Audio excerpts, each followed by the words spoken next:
안녕하세요. 2025년 11월 20일, 바로 이날이 비트코인 역사에 정말 기념비적인 하루가 될 것 같은데요. 오늘, 그날 도대체 무슨 일이 있었는지 한번 제대로 파헤쳐 보겠습니다. 이런 질문 한번 던져볼까요? 만약에 전 세계가 정말 동시에 똑같은 자산 하나를 사려고 달려든다면 과연 무슨 일이 벌어질까요? 오늘 우리가 본 게 바로 그 질문에 대한 하나의 힌트가 아닐까 싶습니다. 자, 본격적으로 들어가 보죠. 오늘 일어난 일은요, 그냥 좋은 소식 몇 개가 터진 게 아니에요. 수요는 터져나가고 공급은 갑자기 꽉 막히고 여기에 월가의 거대한 돈까지 한꺼번에 들이닥친 거죠. 말 그대로 퍼펙트 스톰, 완벽한 금융 폭풍이었습니다. 자, 이 폭풍의 첫 번째 요소, 바로 수요입니다.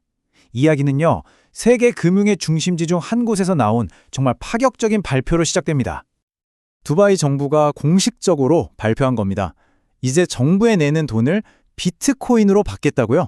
이게 무슨 뜻이겠어요?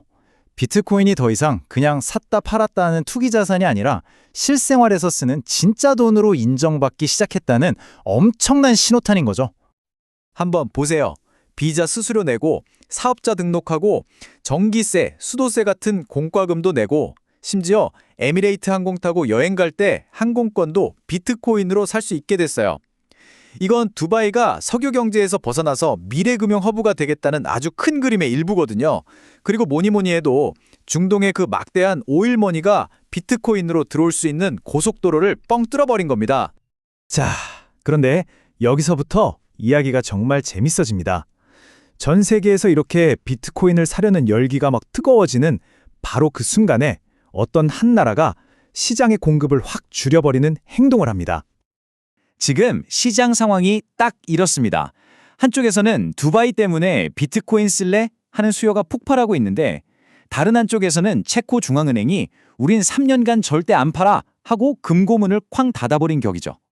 이게 바로 그 유명한 게임 이론을 촉발시킨 겁니다. 생각해보세요. 옆 나라 중앙은행이 갑자기 비트코인을 사서 창고에 쟁여두기 시작했어요.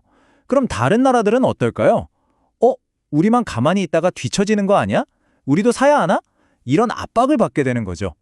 국가들 사이에 보이지 않는 비트코인 확보 경쟁이 시작된 겁니다. 이제 폭풍의 세 번째, 그리고 가장 강력한 요소가 등장합니다. 바로 월스트리트. 북미와 유럽에 정말 세상에서 가장 보수적이라고 알려진 그 거대한 자본이 드디어 움직이기 시작했습니다. 140조 달러. 이게 전 세계 채권 시장의 규모입니다. 상상이 가시나요? 그런데 미국 뉴햄프셔주가 역사상 처음으로 주 정부 차원에서 비트코인 채권이라는 걸 발행했어요. 이게 무슨 의미냐면 저 140조 달러짜리 거대한 시장과 비트코인 사이에 다리가 놓이기 시작했다는 겁니다. 네, 맞습니다. 드디어 연기금이 왔습니다.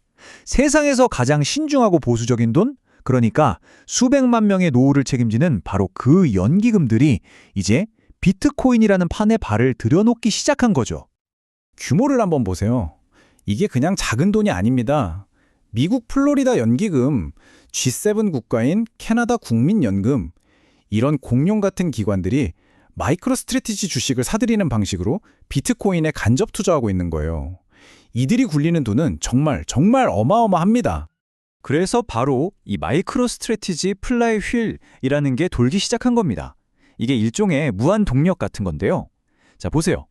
연기금이 주식을 사면 주가가 오르겠죠? 그럼 회사는 오른 주가를 담보로 돈을 더 쉽게 빌릴 수 있고 그 돈으로 뭘 하겠어요? 또 비트코인을 삽니다. 이게 계속 반복되는 자기 강화 사이클에 들어선 겁니다.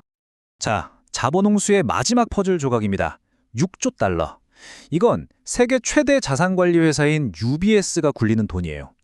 흔히 말하는 올드머니, 그리고 세계 최상위 부자들이 바로 이들의 고객이죠. UBS가 비트코인 보유량을 24%나 늘렸다는 소식이 들려왔습니다. 근데 여기서 중요한 건 이게 은행 자기 돈이 아니라는 거예요. UBS의 가장 부유한 VIP 고객들이 내 돈으로 비트코인 사달라고 요구하고 있다는 뜻입니다. 이건 세계 최고의 부자들이 이제 비트코인을 필수 자산으로 보고 공격적으로 사 모으고 있다는 아주 강력한 증거죠. 자, 이제 이야기의 클라이맥스입니다. 이 모든 걸 시작했던 그 나라, 기억하시죠? 이 전 세계적인 광풍을 보면서 그들은 과연 어떻게 반응했을까요? 먼저 가격부터 보시죠. 2025년 11월 20일 비트코인 가격은 개당 10만 달러, 사상 최고가를 경신했습니다. 솔직히 대부분의 사람들은 이 가격을 보면 너무 올랐다. 이제 팔아야 하나? 하고 망설이게 되는 그런 가격대죠. 그런데 바로 그 가격에 엘살바도르가 보란 듯이 1억 달러어치 비트코인을 더 샀습니다. 모두가 파는 걸 고민하는 가격에 한 국가는 오히려 더 사들인 겁니다. 이게 바로 그들의 메시지인 거죠. 10만 달러? 이건 끝이 아니라 이제 시작이다. 라는 엄청난 자신감의 표현입니다. 자, 오늘 일어난 일들을 한번 정리해 볼까요? 정부가 비트코인을 돈으로 쓰기 시작했고 중앙은행은 팔지 않겠다고 잠궈버렸습니다. 월가의 연기금과 세계 최고 부자들의 돈이 밀려 들어오고 있죠. 이 거대한 플레이어들은 모두 판에 뛰어들었습니다. 그렇다면 이 거대한 흐름 속에서 당신만이 방관자로 남아있다는 건 과연 무엇을 의미할까요? 한 번쯤 깊이 생각해 볼 질문이 아닐까 싶습니다.